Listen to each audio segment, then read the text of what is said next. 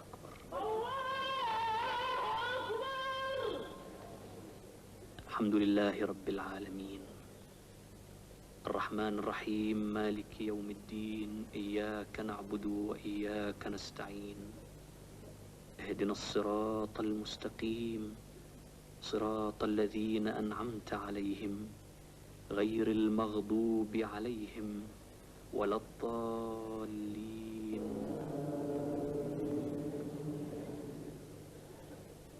ألم تر كيف فعل ربك بأصحاب الفيل ألم يجعل كيدهم في تضليل وأرسل عليهم طيرا أبابيل ترميهم بحجارة من سجيل فجعلهم كعصف مأكول.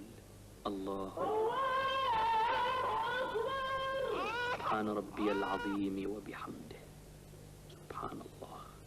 الله أكبر. سمع الله لمن حمده. الله أكبر. سبحان ربي الأعلى وبحمده. الله أكبر.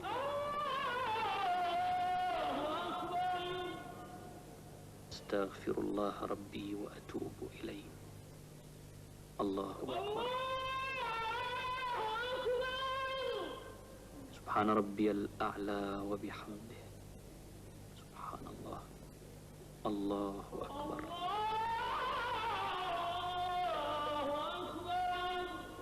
أشهد أن لا إله إلا الله وأشهد أن محمدا عبده ورسوله. السلام عليكم ورحمة الله. السلام عليكم ورحمة الله.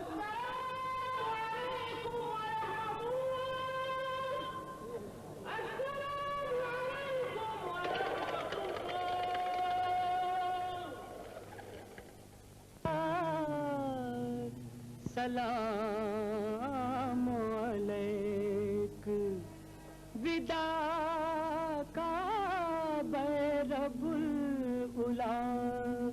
سلام علیک دیار جاں فضا رحمت فشاں سے جاتے ہیں.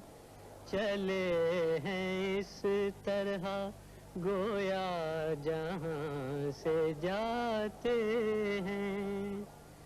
جبین شوق لیے آستاں پہ آئے تھے. جبین شوق لیے آستاں سے جاتے ہیں.